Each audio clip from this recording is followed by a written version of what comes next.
الحمد لك يا رب العالمين والعاقبة للمتقين والصلاة والسلام على خاتم الأنبياء والمرسلين أما بعد فأعوذ بالله من الشيطان الرجيم بسم الله الرحمن الرحيم قال الله تعالى وتبارك في الكلام المجيد قال الله تعالى وتبارك في الكلام المجيد إذ قال لصاحبه لا تحزن إن الله معنا آمنت بالله صدق الله العظيم وبلغنا رسوله النبي الكريم الأمين پڑھیے الصلاة والسلام علیک یا رسول اللہ وعلى آلك وأصحابك يا حبيب الله الصلاة والسلام عليك يا نبي الله وعلى آلك وأصحابك يا نور الله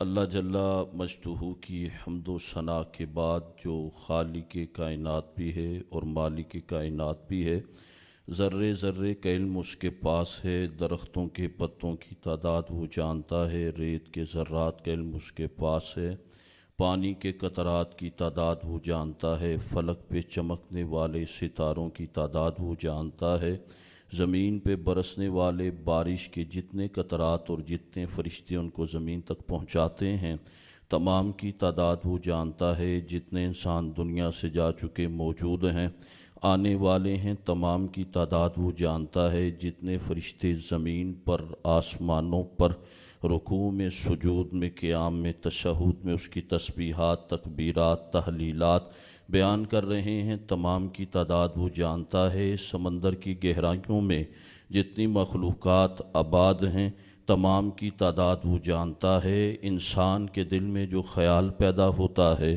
وہ خیال بعد میں پیدا ہوتا ہے، پہلے رب تعالیٰ اسے جانتا ہے۔ بے پناہ درود اور بے پناہ سلام بے حد محبتوں عقیدتوں الفتوں کے گجرے نچھاور ہوں حضور نبی رحمت شفیع امت رسول اکرم نبی محترم اللہ کے پیارے امت کے سہارے رب کے محبوب دانہ غیوب منزہ عن العیوب شافع روز جزا دافع جملہ بلا شفیع مجرمہ شہنشاہ حسینہ تتمہ دورہ ماہ خوبہ جانے کائنات جانے جہان کائنات اصل کائنات حقیقت کائنات نور کائنات مرکز کائنات محور کائنات ماحاصل کائنات عزت کائنات رفعت کائنات طلعت کائنات شان کائنات آن کائنات باعث وجہ تخلیق کائنات احمد مجتبی محمد الرسول اللہ صلی اللہ علیہ وآلہ وسلم کی ذات والا تبار پر عزت مآب عالی جناب علماء کرام اساتذہ کرام اور طلباء کرام، ہمارے لیے یہ سعادت کی بات ہے کہ اللہ تعالیٰ نے آج ہمیں اپنے پیارے بندے اور حضور علیہ السلام کے افضل ترین صحابی حضرت سیدنا صدیق اکبر رضی اللہ تعالیٰ عنہ کا ذکر کرنے اور سننے کا موقع عطا فرمایا ہے۔ درود پاک کی بڑی فضیلت ہے۔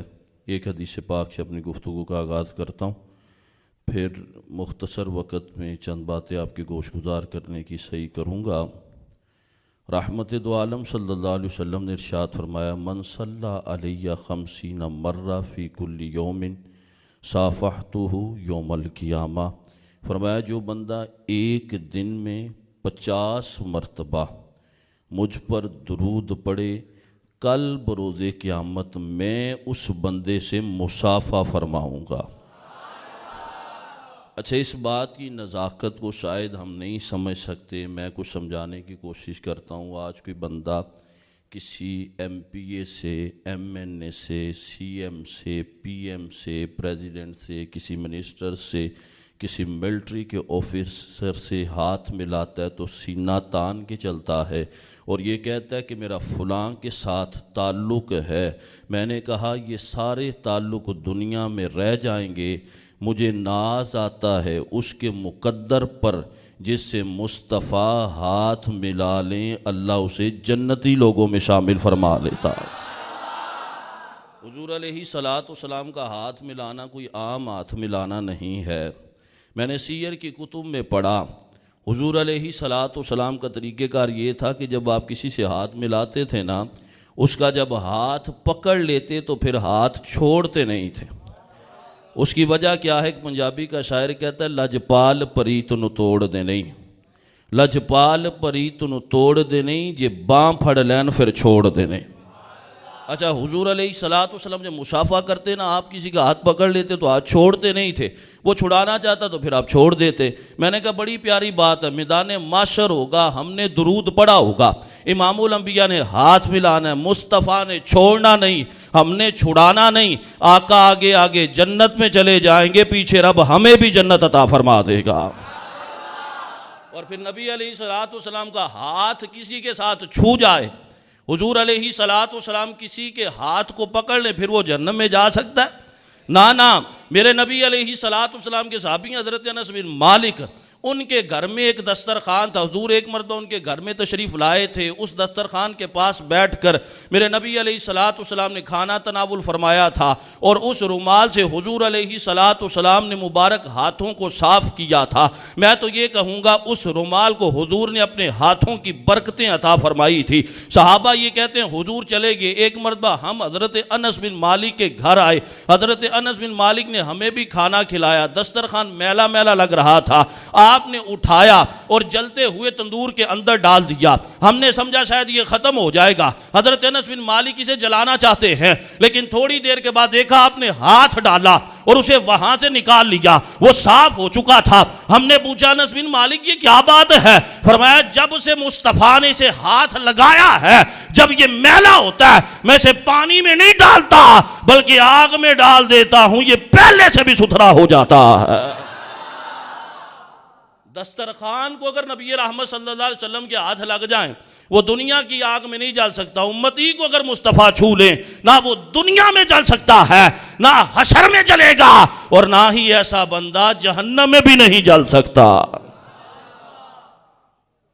اچھا، جس نے حضور علیہ الصلوۃ والسلام سے جسے حضور مصافحہ کر لیں وہ تو جہنم میں نہیں جل سکتا، اور اس بندے کا مقام مجھے بتاؤ جس نے مصطفیٰ کریم علیہ الصلوۃ والسلام کو 1 میل نہیں، 2 میل نہیں، مفتی احمد یار خان نعیمی گجراتی الراما نے آپ نے لکھا میرات المناجی میں کہ 13 میل حضرت سیدنا صدیق اکبر نے امام الانبیاء کو اپنے کندھوں پہ اٹھایا تھا اور غار تک لے کر گئے۔ میں نے کہا مصطفیٰ جس کا ہاتھ ایک مرتبہ پکڑ لیں وہ جہنم میں نہیں جاتا، تو جس سے مصطفیٰ کو 13 میل تک اٹھایا بھی ہو، مصطفیٰ کا دیدار بھی کیا ہو، تو کہنا پڑے گا کہ اللہ نے صحابہ کا سردار صدیق اکبر کو بنایا ہوا ہے۔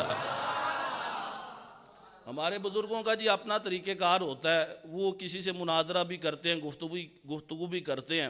ایک بندہ آیا اور وہ کہنے لگا وہ دوسرے مذہب کا تھا، یہ وہ مذہب کا تھا، ان کا ماننے والا تھا جو صدیق اکبر کو نبی رحمت صلی اللہ علیہ وسلم کے ساتھ نہیں دیکھ سکتے۔ جہاں پر بھی وہ دیکھے نا تو وہ یہ کہتے نہیں نہیں حضور کے یہ صحابی ان کے ساتھ نہیں ہو سکتے۔ میں نے کہا اللہ تعالیٰ نے حضور علیہ الصلوۃ والسلام کے صحابی حضرت سیدنا صدیق اکبر کو اتنا قرب عطا فرمایا کہ دنیا میں بھی دیکھو تو مصطفیٰ کے ساتھ صدیق نظر آتے ہیں، مزار میں بھی دیکھو مصطفیٰ کے ساتھ صدیق نظر آتے ہیں، حشر میں بھی دیکھو گے مصطفیٰ کے ساتھ صدیق نظر آ رہے ہوں گے۔ وہ ایک بندہ کہنے لگا جی وہ مناظرہ کرنے کے لیے آیا تو میرا حسین زنجانی الراما لاہور میں، یہ داتا صاحب کے پیر بھائی ہیں تو یہاں پہ ان کا مزار بھی ہے، تو وہ ایک بندہ تھا وہ ایران سے آیا، آگے کہنے لگا جی حضرت جی میں نے آپ کے ساتھ مناظرہ کرنا۔ آپ نے فرمایا چلو کرو بات، پہلے تم کرو پھر ہم بھی کر لیتے۔ اسے کہا جی میں آپ کو اہل بیت اطہار کی شان بتانا چاہتا ہوں. آپ نے فرمایا تم بتاؤ. ہمارا مسلک وہ ہے کہ ہم صحابہ کی شان سن کے بھی خوش ہوتے ہیں, اہل بیت کی شان سن کے بھی ہمارے سینے چوڑے ہو جاتے ہیں. ہم تو سب کے ماننے والے ہیں, صحابہ کے بھی ماننے والے, اہل بیت کے بھی ماننے والے. وہ کہنے لگا حضرت جی میں آپ کو شان سناتا ہوں حضرت سیدنا امام حسین رضی اللہ تعالیٰ عنہ کی. آپ نے فرمایا بتاؤ کیا شان ہے. وہ کہنے لگا جہاں پر حضرت سیدنا امام حسین رضی اللہ تعالیٰ عنہ میدان کرب و بلا میں جس جگہ پر آپ کا جسم ہے نا, اس کے چاروں طرف اگر 40 میل تک کسی کو دفن کر دیا جائے, وہ جتنا مرضی گناہ گار ہو, اللہ اسے امام حسین کی برکت سے اس بندے کو عذاب نہیں دیتا. آپ نے فرمایا سبحان اللہ, پھر بتا. وہ کہنے لگا حضرت جی میدان کربلا میں جہاں پر امام حسین کو دفن کیا گیا ہے, آپ کی قربت میں اگر 40 میل تک کسی کو دفن کر دیا جائے, اللہ اس کو عذاب نہیں دیتا. آپ نے کہا پھر ایک مرتبہ بتا. وہ کہنے لگا حضرت جی میدان کربلا میں جہاں پر امام حسین کو دفن کیا گیا, اس کے گرد 40 میل تک اگر کسی کو دفن کر دیا جائے, اللہ اسے جہنم میں داخل نہیں کرتا. فرمایا حسین کے پاس لیٹنے والا اگر جہنمی نہیں ہو سکتا تو حسین کے نانے کے ساتھ جو لیٹے ہوئے ہیں, اللہ نے ان کو بھی جنت کا پروانہ عطا فرما دیا ہے. فرمایا تمہیں کیا ہو گیا, کیسی بات کرتے ہو؟ میں تو کہتا ہوں میرے نبی علیہ السلام سے کوئی وفا کر کے تو دیکھے. حضور جب غار میں موجود تھے نا, تو اس غار کے باہر آپ نے سنا ہوگا وہاں پہ ایک مکڑی بھی آ گئی تھی, ایک کبوتری بھی آ گئی تھی. کبوتری نے آ کر وہاں پر انڈے دے دیے تھے.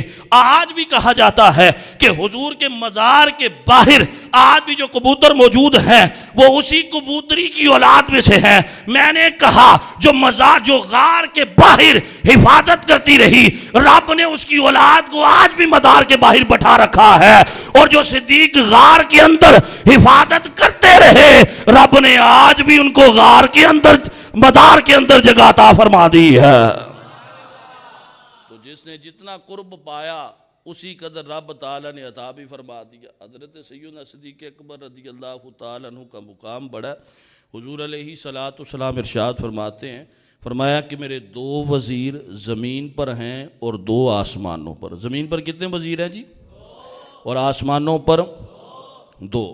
زمین پر کون کون سے ہیں؟ حضور علیہ السلام ارشاد فرماتے ہیں کہ زمین پر میرے جو 2 وزیر ہیں نا, ان میں ایک حضرت سیدنا صدیق اکبر رضی اللہ تعالیٰ عنہ ہیں, اور دوسرے حضرت سیدنا فاروق اعظم رضی اللہ تعالیٰ عنہ ہیں. اور فرمایا آسمانوں پر میرے جو 2 وزیر ہیں ان میں سے ایک جبرائیل ہیں اور دوسرے حضرت میکائیل ہیں. یہاں سے معراج بھی ثابت ہوتا ہے. میں نے کہا کہ زمین سے چل کے سدرہ پر کوئی بادشاہ اپنے وزیر کو دیکھنے نہیں جاتا, بلکہ بادشاہ کے پاس وزیر آیا کرتے ہیں. بادشاہ کے پاس وزیر آتے ہیں, اور حضور کے یہ وزیر تو ایسے حضرت جبرائیل کسی کے پاس 1 مرتبہ گئے, کسی کے پاس 2 مرتبہ گئے, مصطفیٰ کے پاس 24,000 مرتبہ یہ حاضر ہوئے ہیں. اس سے ایک اور بات بھی ثابت ہوتی ہے. حضور علیہ السلام کے 4 وزیر ہیں جی. آپ بتائیں مجھے حضرت جبرائیل اور حضرت میکائیل زندہ ہیں کہ مردہ ہیں؟ زندہ. بولے کیا ہیں؟ زندہ ہیں. تو حضرت فاروق اعظم رضی اللہ تعالی عنہ آپ کی شہادت مسجد میں ہوئی, تو جو شہید ہوتا ہے وہ زندہ ہوتا ہے کہ مردہ ہوتا ہے؟ زندہ ہوتا ہے. تو حضرت سیدنا صدیق اکبر رضی اللہ تعالیٰ عنہ کا جو وصال ہوا, تو تحقیق یہ ہے کہ وہ جو سانپ جس نے غار میں آپ کو ڈسا تھا اس کا زہر اود کر آیا. تو حضرت سیدنا صدیق اکبر رضی اللہ تعالیٰ عنہ کی شہادت ہو گئی, وصال ہو گئی, شہادت سری آپ کو ملی ہے. تو شہید جب زندہ ہوتا ہے, میں نے کہا جب زمین والے دونوں آپ کے وزیر زندہ ہیں, آسمانوں والے آپ کے دونوں وزیر زندہ ہیں, تو جس بادشاہ کے وزیر زندہ ہوں وہ بادشاہ مردہ نہیں ہو سکتا, بلکہ رب تعالیٰ نے ہمارے نبی کو بھی ہمیشہ کی زندگی عطا فرمائی ہے. اعلیٰ نے ایسے تو نہیں کہا کہ تو زندہ ہے واللہ, تو زندہ ہے واللہ. اعلی حضرت جیسی شخصیت کوئی اور نہیں ہو سکتی. اعلی حضرت نے یہاں پر 2 قسمیں یاد فرمائی ہیں, تو زندہ ہے واللہ, تو زندہ ہے واللہ. بعض لوگوں نے کہا کہ قسم ہوتی ہے تاکید کے لیے, اور قسم ایک مرتبہ ہی اٹھا لینا کافی ہوتی ہے, دوسری مرتبہ قسم اٹھانے کا یہاں پر کیا معنی تھا؟ اعلی حضرت نے کلام لغو کر دیا. میں نے کہا میرے اعلی حضرت کلام لغو نہیں کر سکتے, آپ تو کلام لکھ کے مٹاتے بھی نہیں ہیں. وجہ یہ ہے کہ آپ کبھی غلط کلام لکھتے ہی نہیں. آپ نے کیوں لکھا تھا؟ میں نے کہا اعلی حضرت علیہ الرحمہ کو مصطفیٰ سے اس قدر نسبت ہے کہ بریلی شریف میں آپ کے گھر پر ایک مرید آتا ہے, جمعرات کی شام ہے, وہ یہ کہتا ہے مجھے اعلی حضرت سے ملنا ہے, چنانچہ اسے روکا جاتا ہے, لیکن جب وہ اصرار کرتا ہے تو وہاں پر آپ کے دوسرے مرید کھڑے ہیں, وہ اندر جاتے ہیں, جا کے اعلی حضرت کو دیکھتے ہیں, اعلی حضرت اندر نظر نہیں جاتے, وہ باہر آ جاتے ہیں, پھر اعلی حضرت باہر آتے ہیں, وہ پوچھتے حضرت آپ کہاں پر تھے؟ فرمایا کسی کو بتانا نہیں, جب جمعرات آتی ہے ہم بریلی سے مدینہ جاتے بھی ہیں, مدینے سے واپس بھی آ جاتے ہیں. جس مرد کلندر کا مقام یہ ہو جو بریلی سے مدینہ جائے بھی اور وہاں سے واپس بھی آئے. میں نے کہا وہ غلط نہیں لکھ سکتا. کہا پھر کیا وجہ ہے؟ کیا حضرت نے 2 مرتبہ لکھا تو زندہ ہے واللہ, تو زندہ ہے واللہ, میری چشم عالم سے چھپ جانے والے. کہا 1 مرتبہ اعلی حضرت نے کتابوں سے پڑھ کے لکھا تھا کہ تو زندہ ہے واللہ, دوسری مرتبہ آنکھوں سے دیکھ کے لکھا تھا کہ تو زندہ ہے واللہ. جس کے وزیر زندہ ہوں وہ بادشاہ مردہ نہیں ہوتا, بلکہ اللہ اس کے صدقے دوسروں کو زندگی عطا فرماتا ہے. حضور علیہ السلام نے حضرت سیدنا صدیق اکبر رضی اللہ تعالیٰ عنہ کے بارے میں ارشاد فرمایا اللہ تعالیٰ صدیق اکبر پر رحم فرمائے. انہوں نے کیا کیا؟ فرمایا سب سے پہلے تو یہ ہے کہ انہوں نے اپنی بیٹی میرے نکاح میں دی, حضرت سیدہ طیبہ طاہرہ صدیقہ بنت صدیق حضرت عائشہ صدیقہ رضی اللہ تعالیٰ عنہا, حضور علیہ السلام کی زوجہ جو ہیں, یہ حضرت سیدنا صدیق اکبر کی صاحبزادی ہیں, ان کی لخت جگر ہیں. فرمایا ایک یہ کہ انہوں نے مجھے میرے نکاح میں اپنی بیٹی دی, اور دوسری وجہ آپ نے فرمایا کہ صدیق اکبر نے مجھے غار میں اٹھا کے یہ لے گیا. اب وہ سفر کیسا تھا؟ میں نے پہلے عرض کر دیا کہ مفتی احمد یار خان نعیمی علیہ رحمہ لکھتے ہیں کہ 13 میل کا یہ سفر تھا جو آپ نے حضور علیہ السلام کو اپنے کندھوں پہ اٹھا کے کیا. میں دعا کرتا ہوں کہ اللہ تعالیٰ آپ سب کو حرمین کی حاضری نصیب فرمائے. اچھا آپ وہاں پہ جائیں اور دیکھیں, آج بھی یقین جانیے کمزور بندے سے وہ مراد ہے کہ جو زیادہ چلنے کا عادی نا وہ اس غار میں نہیں جا سکتا, وہ بڑی بلند ہے. حالانکہ بڑے لوگوں نے وہاں پہ جا کے رستہ بن گیا ہے, وہاں پر جانا پہلے کی نسبت آسان ہو گیا ہے. آج اگر بندہ دیکھے نا اتنی اوپر, تو میرے جیسا بندہ جسے کم چلنے کا جو معمول ہو وہ اوپر نہیں جا سکتا, اس کے لیے جانا بڑا مشکل ہوتا ہے. میں نے کہا آج اگر جانا مشکل ہے تو پھر صدیق اکبر نے 13 میل کیسے طے کیے ہوگے؟ اب کیسے انہوں نے طے کیے؟ آپ چلتے گئے اور ایک مقام آیا, اور وہاں پر آپ نے کہا اے اللہ کے نبی علیہ السلام آپ ایسا کریں میرے کندھوں پر سوار ہو جائیں. حضور علیہ السلام نے فرمایا صدیق اکبر چلو میں تیرے کندھوں پر سوار ہوتا ہوں. میں نے کہا یہ میرے نبی کا مزاج ہے, کسی کو چاہتے ہیں تو کسی کے کندھوں پہ خود سوار ہو جاتے ہیں, اور کسی کو چاہتے ہیں تو اپنے کندھوں پہ اس کو سوار کر لیتے ہیں. حضرت سیدنا علی المرتضیٰ کو کیا, حضرت سیدنا امام حسین رضی اللہ تعالیٰ عنہ کو حضور علیہ السلام نے اپنے کندھوں پر بٹھایا. اچھا جب کندھوں پہ کوئی بچہ بیٹھتا ہے نا, یہ ایک محبت اہل بیت سے متعلق ایک بڑی پیاری بات ہے, وہ بھی عرض کرتا چلا جاؤں. جب بچہ کوئی باپ کے کندھوں پر بیٹھے نا تو پھر وہ کیا کرتا ہے کہ باپ کے سر کو پکڑ لیتا ہے, اور جو باپ ہوتا ہے نا اسے یہ ڈر ہوتا ہے کہ میرا بچہ گر نہ جائے, وہ بچے کی ٹانگوں کو پکڑ لیتا ہے. اب جب حضرت سیدنا امام حسین نبی رحمت صلی اللہ علیہ وسلم کے کندھوں پر بیٹھے ہوں گے تو انہوں نے حضور علیہ السلام کے امامے کو پکڑا ہوگا, کیونکہ حضور تو امامہ پہنتے تھے, اور حضور علیہ السلام نے ان کی ٹانگوں کو پکڑ لیا کہیں حسین گر نہ جائیں. میں نے کہا نقطہ اس سے یہ سمجھ آتا ہے کہ جب حضرت حسین رضی اللہ تعالیٰ عنہ امام الانبیاء کے کندھوں پر ہے, آپ نے نبی کا امامہ پکڑ کے گویا کہ یہ کہہ رہے تھے آقا جتنی بھی مصیبت آئی پریشانی آئی میں آپ کے امامے کو نہیں گرنے دوں گا. حضور ان کی ٹانگوں کو پکڑ کے ارشاد فرما رہے ہیں حسین جتنی بھی مشکل آئے گی تیری ٹانگیں کہیں پر ڈولیں گے نہیں، میدان کربلا ہوگا، تیرے بیٹے شہید ہوتے جائیں گے لیکن رب تعالیٰ تجھے پھر بھی صبر عطا فرمائے گا۔ اب آپ تاریخ اٹھا کر دیکھیں، میدان کرب و بلا میں حضرت سیدنا امام حسین کے بیٹے وہاں پر شہید ہوئے، آپ کے بھائی شہید ہوئے، آپ کے قبیلے والے قافلے والے وہاں پر شہید ہو گئے، لیکن امام حسین کی زبان پر ایک بھی ایسا کلمہ نہیں آیا جس میں حرف شکوہ یا شکایت ہو، بلکہ آپ آخر میں بھی یہ کہتے ہیں اللہم ردن بردائک و صبرن ببلائک سبحان ربی العلا، مولا میں تیری رضا پر راضی رہا، تیری طرف سے جو مصیبت آئی میں نے اسے برداشت کیا، صبر کیا، مولا تو پاک ہے، بلند ہے۔ آخر میں یہ کہتے ہیں مولا حسین تجھ سے راضی ہو گیا، تو بھی بتا حسین سے راضی ہوا ہے کہ نہیں ہوا۔ تو حضور جس کو پکڑ لے، حضور جس کو سہارا دے دیں، اس کو پھر کون گرا سکتا ہے؟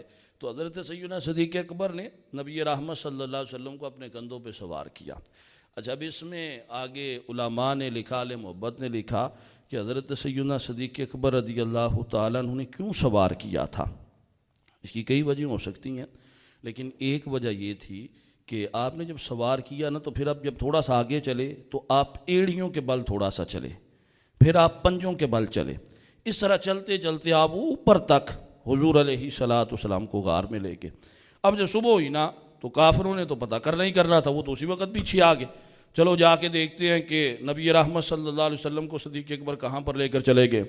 اب جب چلے نا تو جو پاؤں کے ذریعے سے حساب لگاتے اسے ہماری زبان میں کھوجی کہا جاتا ہے، جو قدموں کا نشان دے کے بتا دیتے ہیں کہ فلاں بندہ وہاں پر گیا ہوگا۔ وہ دیکھنے والے حیران ہیں کہ پہلے 4 قدم ہیں، چلتے آ رہے ہیں، یعنی 2 بندوں کے قدم ہیں، آگے جا کے 1 ہو جاتے ہیں، اور پھر آگے جا کے ایسا لگتا ہے جیسے بچے کے قدم ہے۔ لوگوں نے کہا کہ یہاں سے کسی اور طرف چلے جاؤ، یہاں پہ یہ لگتا ہے کہ 1 بندہ آگے گیا ہے، 1 یہاں سے پلٹ گیا ہے۔ ابو جہل کہنے لگا نا یہاں سے ہٹ کے نہ جانا۔ کہا کیا بات ہے؟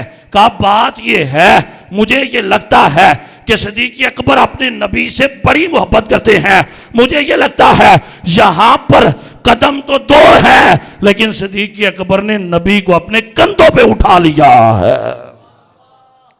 اب یہ وہ مقام اور مرتبہ ہے جو حضرت سیدنا صدیق اکبر رضی اللہ تعالیٰ عنہ کو حضور کی کتنی قربت نصیب ہوئی ہے۔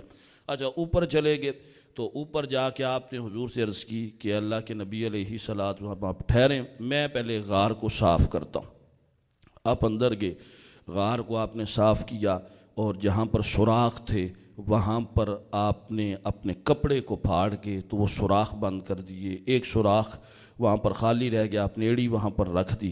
اب سیدنا صدیق اکبر غار کو صاف کرنے کے بعد یہ کہتے ہیں کہ اللہ کے نبی علیہ السلام اب آپ اندر تشریف لے آئیے۔ میں بات یہاں پر یہ بتانا چاہتا ہوں کہ غار کو صاف کیا صدیق اکبر نے جا کے، تو پھر جا کے کہا حضور آپ تشریف لے آئیے۔ اسی طرح اگر کوئی چاہتا ہے کہ میرا دل صاف ہو جائے اور اس میں مصطفیٰ تشریف لے آئیں تو پہلے صدیق اکبر کو بلانا پڑے گا، ان کی محبت کو دل میں سمانا پڑے گا، رب تعالیٰ تیرے دل کو پاک کر دے گا، پھر مصطفیٰ بھی تشریف لے آئیں گے۔ تو جس کے دل میں صدیق اکبر نہیں ہے وہاں پر حضور بھی تشریف نہیں لاتے۔ صدیق اکبر کی محبت ہوگی، حضور علیہ السلام پھر وہاں پر تشریف لائیں گے۔ اب وہاں پر ایک سام تھا جو حضرت سیدنا صدیق اکبر رضی اللہ تعالیٰ عنہ کی ایڑی پر ڈس رہا تھا، اور سیدنا صدیق اکبر کی ایڑی پر اس نے کتنی مرتبہ ڈسا؟ بعض نے کہا 18 مرتبہ ڈسا، بعض نے کہا 17 مرتبہ یا 16 مرتبہ۔ میں نے کہا جتنی مرتبہ بھی ڈسا ہو، سانپ وہاں پر یہ چاہتا تھا، بعض کہتے ہیں وہ عاشق رسول تھا، اس نے بڑا سفر کیا تھا، حضرت عیسیٰ سے پوچھا تھا کہ مجھے بتاؤ آخری نبی کہاں پر آئیں گے، میں ان کا دیدار کرنا چاہتا ہوں۔ میں نے کہا بات یہ ہے اپنی جگہ پر وہ سانپ جو ہے وہ عاشق رسول ہو سکتا ہے، لیکن صدیق اکبر وہاں پر سانپ کو ایڑی کے نیچے دبا کے یہ فرمانا چاہتے ہیں، فرمایا سانپ اگرچہ قیامت تک کوشش کرتا رہے ہمیں مصطفیٰ سے جدا کر دے، لیکن رب نے ہمیں مصطفیٰ سے جدا کرنا ہی نہیں ہے۔ اس وقت کے جو سام تھا اس نے حضرت سیدنا صدیق اکبر کو حضور سے جدا کرنا چاہا، لیکن حضور سے وہ جدا نہیں کر سکا۔ حضرت سیدنا صدیق اکبر وہاں پر آپ لیٹے رہے اور پھر قدموں میں اس نے کاٹا۔ الغرض یہ تو لمبی بات ہے، لیکن ایک اور بات بتاتا ہوں کہ آپ وہاں پر پریشان ہوئے۔ آپ نے فرمایا، عرض کی کہ اللہ کے نبی علیہ السلام اگر یہاں پر دشمن آ جائیں تو پھر کیا ہوگا؟ اس سے پہلے حضرت سیدنا صدیق اکبر یہ کہتے ہیں کہ مجھ پر اس طریقے سے وہ حزن طاری ہو گیا کہ میں نے اچانک نبی رحمت صلی اللہ علیہ وسلم سے عرض کی کہ اللہ کے نبی کیا پانی یہاں سے مل سکتا ہے؟ تو حضور علیہ السلام نے فرمایا کہ تھوڑا سا اس سائیڈ پہ جاؤ، یعنی غار کے اندر ہی فرمایا وہاں سے جا کے پانی پی لو۔ حضرت سیدنا صدیق اکبر کہتے ہیں کہ میں نے پانی پیا اور پینے کے بعد جب میرے حواس بحال ہوئے تو میں نے اللہ کے نبی سے پوچھا، اللہ کے نبی علیہ السلام یہ پانی کہاں سے آیا اور کیسے آیا؟ فرمایا صدیق اکبر تجھے نہیں پتا، یہ رب تعالیٰ نے تیرے لیے جنت سے یہاں پر پانی بھیج دیا ہے۔ اللہ رسول سے محبت کرے اس کے لیے بڑے انعامات اور بڑے اسے مقامات ملتے ہیں۔ غازی علم الدین شہید علیہ رحمہ میاں والی کی جیل میں جب تھے نا تو یہ حضور علیہ السلام کے سچے عاشق تھے۔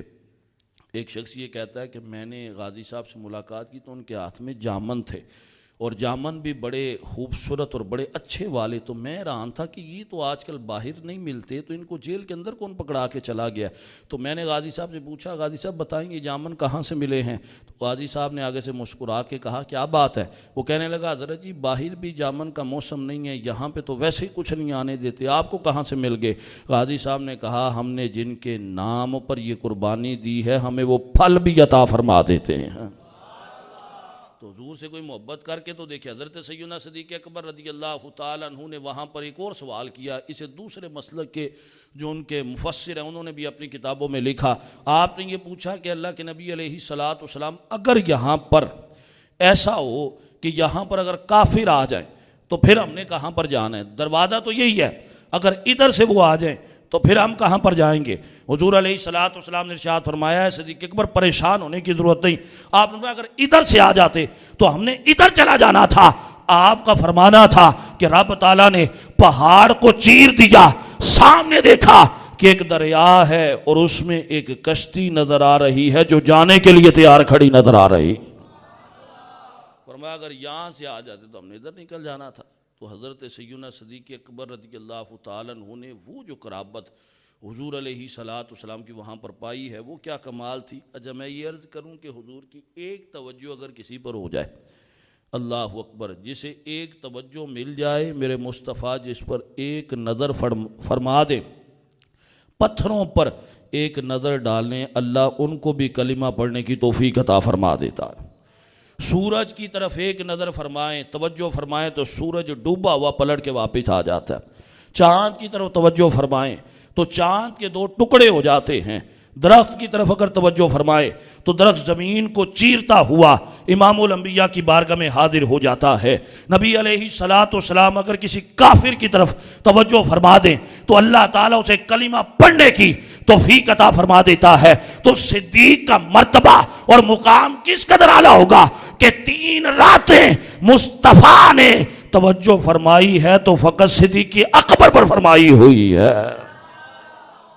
حضرت سیدنا صدیق اکبر کو بھی وہاں پہ اور کوئی کام نہیں تھا، حضور کا دیدار کرتے ہیں۔ اللہ اکبر، جسے ایک مرتبہ حضور کا دیدار مل جائے اس کی کیا فضیلت اور کیا مرتبہ ہے۔ وہ کسی نے کہا تھا کہ جنہ ویکھیا نہیں او پے کرن گلنا، جنہ ویکھیا نہیں او پے کرن گلنا، جنہ نے ویکھیا ہے او تے بول دے نہیں، جڑے محرم راز حقیقت دے اور راز حقیقت دے کھول دے نہیں۔ اب یہ 3 راتوں میں جو توجہ ہے مصطفیٰ صلی اللہ علیہ وآلہ وسلم حضرت سیدنا صدیق اکبر رضی اللہ تعالیٰ عنہ کو ملی ہے، اس کا اندازہ نہیں لگایا جا سکتا کتنا فیض آپ نے وہاں پر پایا۔ حضرت سیدنا فاروق اعظم رضی اللہ تعالیٰ عنہ کے دور میں کسی نے یہ کہا تھا کہ اس نے یہ کہنے لگا کہ حضرت سیدنا فاروق اعظم کا مقام سیدنا صدیق اکبر سے زیادہ ہے، وہ اس طرح کی فضیلت دینا چاہتا تھا۔ تو آپ نے فرمایا خاموش ہو جو، ایسی بات نہ کرو۔ عمر فاروق کی ساری زندگی کی نیکیاں ایک طرف اور صدیق اکبر نے جو 3 راتیں حضور کے ساتھ گزاری ہیں اس غار میں، فرمایا وہ 3 راتیں نہیں، ایک رات کو اگر میرے اعمال کے ساتھ تولا جائے اور وزن کیا جائے تو میں یہ سمجھتا ہوں نیکیوں کا وزن کم ہوگا، مصطفیٰ کے دیدار میں جو ایک رات گزری ہے اس کا وزن زیادہ ہو جائے گا۔ وہ جو توجہ آپ کو ملی، اللہ اکبر، جن کو حضور علیہ صلاۃ والسلام کی توجہ ملے نا، حضرت مجدد الفسانی نقش بندیوں کے امام شیخ احمد سرہندی علیہ رحمہ، آپ ایک مصلی پر نماز پڑھتے تھے اور صاحب حضوری بزرگ تھے، حضور کی بارگاہ میں ان کی حاضری ہوتی تھی، تو اس مصلی پر جس پر آپ نماز پڑھتے تھے، بس آخری بات ہے، جس مصلی پر آپ نماز پڑھتے تھے نا جی، تو اس پہ یہ تھا کہ وہ مصلی ایک ہی تھا، اس پہ پڑھتے کیا ہوا کہ وہ مصلی اس جگہ سے گھس گیا، پرانا ہو گیا۔ تو ایک مرید نے کہا حضرت جی آپ کا مصلی تبدیل نہ کر دو، نیا مصلی لے آؤں۔ آپ نے فرمایا نہیں مجھے نئے مصلی کی ضرورت نہیں، میرا اسی کے ساتھ دل لگا ہوا ہے، اس میں نماز پڑھتا ہوں۔ اس نے کہا حضرت جی پھر ایسا کریں کہ جہاں پہ آپ سجدہ کرتے ہیں نا، اس جگہ کو وہ زیادہ خستہ ہو چکی ہے، تو میں اسے کاٹ لیتا ہوں اور اس کی جگہ پہ کوئی نیا ٹکڑا لگا دیتا ہوں۔ آپ نے فرمایا ٹھیک ہے ایسا کر لے۔ اس نے کیا کیا کہ اس نے وہ ٹکڑا کاٹ لیا اور وہاں پہ نیا ٹکڑا لگا دیا۔ اب یہ جو پرانا ٹکڑا تھا، اس کے عشق نے یہ گوارا نہ کیا کہ میں اسے کہیں پر پھینک دوں، اس نے کہا اس کا کیا کیا جائے۔ اس نے ایسا کیا کہ اس کو اپنے سر کے اوپر جو امامہ ہوتا اس کے اندر جو ٹوپی ہے، اس نے اس کے اندر سی لیا اور کہتا ہے میں سارا دن وہ ٹوپی اور امامہ پہن کے اپنے کام کرتا رہا، نمازیں پڑھتا رہا، دیگر جو کام کرنے تھے کرتا رہا۔ کہا جب میں سونے لگا نا تو میں نے وہ امامہ اتارا، ٹوپی اتاری اور ایک سائڈ پر میں نے بلندی پر رکھ دی۔ جب میں رات سویا تو آپ سن کے حیران ہوں گے اس بندے کو کیا مقام ملا ہے۔ وہ کہنے لگا میں جب سارا دن میں نے وہ مصلی کا ٹکڑا جس پر مجدد الفسانی نماز پڑھتے رہے، جس جگہ کو ان کے ماتھے نے ہزاروں مرتبہ وہاں پر لگا تھا اور اس ٹکڑے نے ہزاروں مرتبہ میرے شیخ کے ماتھے کو چوما تھا، کہ میں نے وہ ٹکڑا کاٹ کر اپنے امامے میں رکھا تھا۔ جب میں رات سویا تو اس رات میں نے 17 مرتبہ مصطفیٰ کا دیدار کر لیا ہے۔ 17 مرتبہ مصطفیٰ کریم علیہ صلاۃ والسلام کا دیدار ہوا۔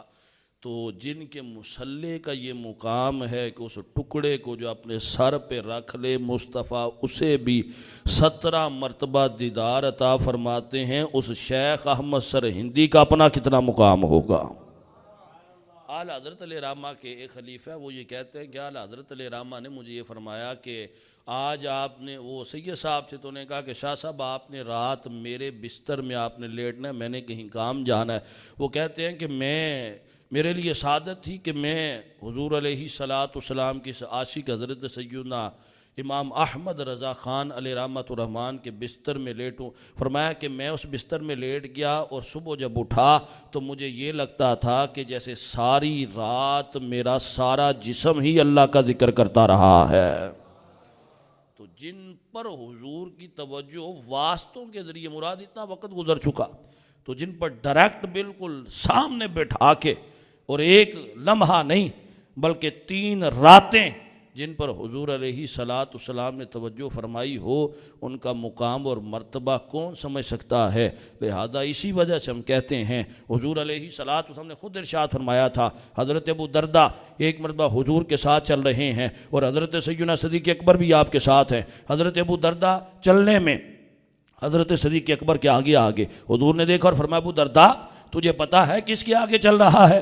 عرض کیا کہ صدیق اکبر پیچھے تھے تو میں آگے آ گیا۔ فرمایا ابو دردہ تجھے نہیں پتا صدیق اکبر کی یہ فضیلت ہے، جب سے سورج طلوع ہو رہا ہے اور جب تک غروب ہوگا، مراد قیامت تک، جب سے سورج طلوع ہوتا ہے اور قیامت تک اس نے روئے زمین پر انبیاء کے بعد صدیق اکبر سے افضل کسی کو نہیں دیکھا ہوگا۔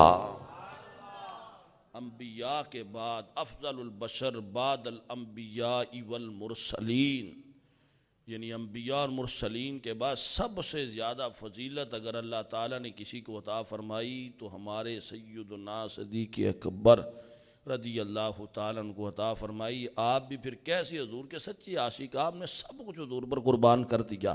آپ فرماتے ہیں میری 3 خواہشیں ہیں، صحابہ آپس میں ذکر کر رہے تھے کہ میری یہ خواہش ہے میں شہید ہو جاؤں، کسی نے کہا میری یہ خواہش ہے میں یہ کر لوں۔ حضرت سیدنا صدیق اکبر فرماتے ہیں میری 3 خواہشیں ہیں۔ عرض کی گئی کون سی آپ کی 3 خواہشیں ہیں؟ فرمایا ایک خواہش یہ ہے میری بیٹی مصطفیٰ کے نکاح میں چلی جائے، اللہ نے یہ خواہش بھی پوری کر دی۔ فرمایا دوسری خواہش میری یہ ہے مال میرا ہو، مصطفیٰ پر میں خرچ کرتا رہوں۔ آپ نے مال خرچ کیا، اور حضور نے پھر کیا ارشاد فرمایا؟ حضور فرماتے ہیں مجھے کسی کے مال نے اتنا نفع نہیں دیا جتنا کہ صدیق کے مال نے مجھے نفع دیا ہے۔ اس سے یہ پتہ چلا کہ حضور پہ مال خرچ کرنا یہ سیدنا صدیق اکبر رضی اللہ تعالیٰ عنہ کی سنت مبارکہ ہے۔ اور آپ نے جب خرچ کیا تھا، جب اپنے گھر کا سارا مال آپ لے کر حضور کی بارگاہ میں حاضر ہو گئے تھے، سب کچھ مصطفیٰ پر لوٹا دیا، اپنی جان بھی قربان کر دی۔ اور تیسری جو بات آپ فرمایا کرتے تھے، تیسری خواہش میری یہ ہے کہ چہرہ مصطفیٰ کا ہو، نظر صدیق کی ہو، مصطفیٰ کو میں دیکھتا رہوں۔ اللہ نے وہ خواہش بھی پوری کر دی۔ فرمایا غار ہوگی، وہاں پر صدیق ہوگا اور ہمارا حبیب ہوگا، صدیق حبیب کو دیکھتا رہے گا، حبیب صدیق کو وہاں پر نوازتا رہے گا۔ چند سال پہلے ویسٹ میں، یورپ میں، یہ جو جیوز ہیں، جو یہودی ہیں، یہ اکٹھے ہوئے اور عیسائی وہاں پر اکٹھے ہوئے، تو انہوں نے یہ کہا، ان کا سب سے بڑا ایک جو وہاں پہ یہودیوں کا مذہبی رہنما تھا، اس کا نام تھا ڈیوڈ۔ یہ ویسے داود کو انگلش میں ڈیوڈ کہتے ہیں، موسیٰ کو موزس کہتے ہیں، اور نام یہ بدلتے ہیں، مریم کو میری کہتے ہیں، اس طرح۔ تو اب کیا ہوا کہ وہ ساتھ والے جو عیسائی اور یہودی تھے نا، انہوں نے کہا کہ ہم آپ سے ایک سوال کرنا چاہتے ہیں۔ وہ جو بڑا ڈیوڈ تھا، ان کا بڑا جو مذہبی رہنما تھا، اس نے کہا کرو سوال۔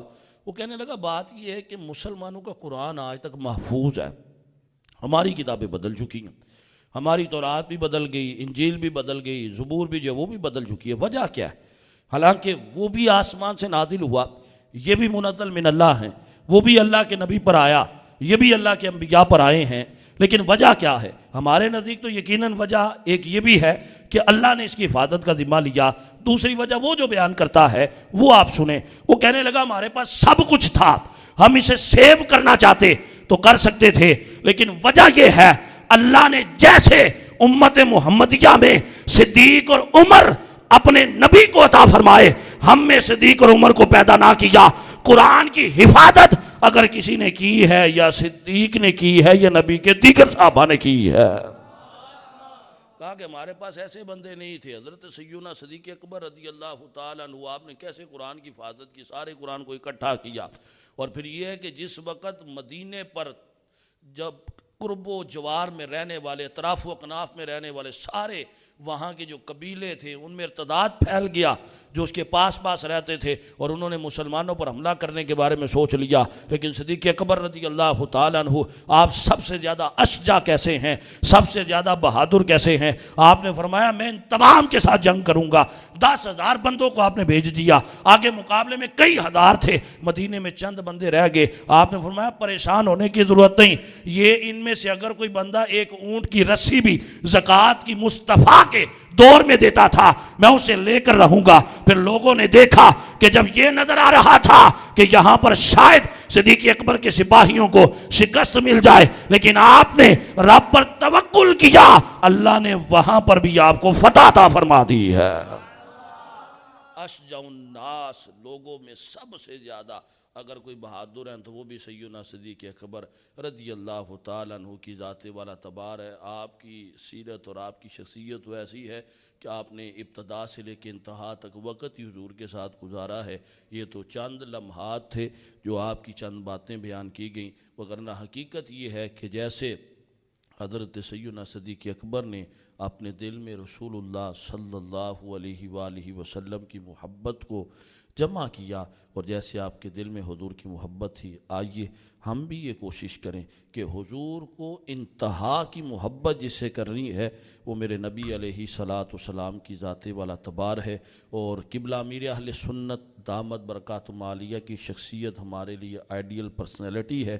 آپ صحابہ سے بھی محبت رکھتے ہیں، اہل بیت اطہار سے بھی محبت رکھتے ہیں، اولیاء کا ادب خود بھی کرتے ہیں، اور اپنے ماننے والے مریدین، متعلقین اور اس کے علاوہ طالبین سب کو اسی بات کے بارے میں ارشاد فرماتے ہیں تو آئیے ہم یہ کوشش کریں کہ دعوت اسلامی کے ماحول کے ساتھ منسلک رہیں. یہی وہ ماحول ہے جو ہمیں اچھائی کے قریب کرتا ہے اور برائی سے دور کرتا ہے. اللہ تعالی ہم سب کو عمل کی توفیق عطا فرمائے.